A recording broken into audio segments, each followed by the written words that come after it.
اعوذ باللہ من الشیطان الرجیم بسم اللہ الرحمن الرحیم۔ تین چیزیں ایسی ہیں جو قیامت والے دن انسان کی شکایت کریں گی۔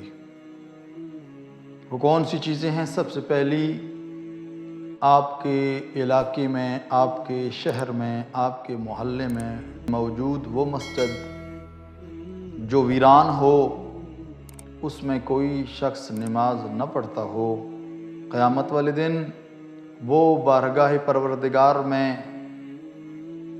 فریاد کرے گی اور کہے گی، یا میرے پروردگار، ان لوگوں نے مجھے بنایا تھا لیکن میرے اندر نماز پڑھنے کے لیے نہیں آتے تھے، اس لیے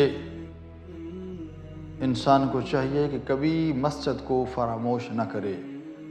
اس لیے سرکار فرماتے ہیں، لا صلاۃ لجار المسجد الا فی المسجد، کہ جو شخص مسجد کا پڑوسی ہو کر مسجد میں نماز پڑھنے کے لیے نہ آئے، خداوند کریم اس کی نماز کو قبول نہیں کرتا۔ دوسری چیز جو قیامت کے دن میری اور آپ کی شکایت کرے گی، وہ آپ کے شہر کا عالم دین ہے۔ پروردگار کی بارگاہ میں عرض کرے گا، اے میرے پروردگار، میں نے علم حاصل کیا تھا تاکہ لوگ میرے علم سے فیض یاب ہو سکیں۔ یہ لوگ حلال و حرام کا علم نہیں رکھتے تھے لیکن مجھ سے پوچھتے بھی نہ تھے۔ اس لیے ہمیں کوشش کرنی چاہیے کہ جب بھی کوئی مسئلہ پیش آئے، ہمیں اپنے علاقے کے، اپنے گاؤں کے عالم دین سے رجوع کرنا چاہیے۔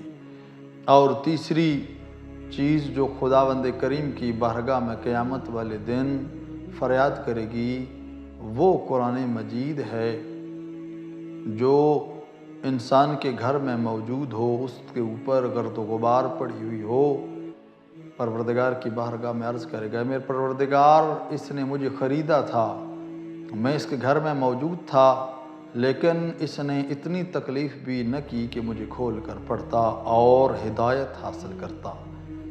دعا ہے خالق کائنات کی بارگاہ میں خداوند کریم ہم سب کو احکام الہیہ پر عمل کرنے کی توفیق عطا فرمائے۔ والسلام علیکم ورحمۃ اللہ وبرکاتہ۔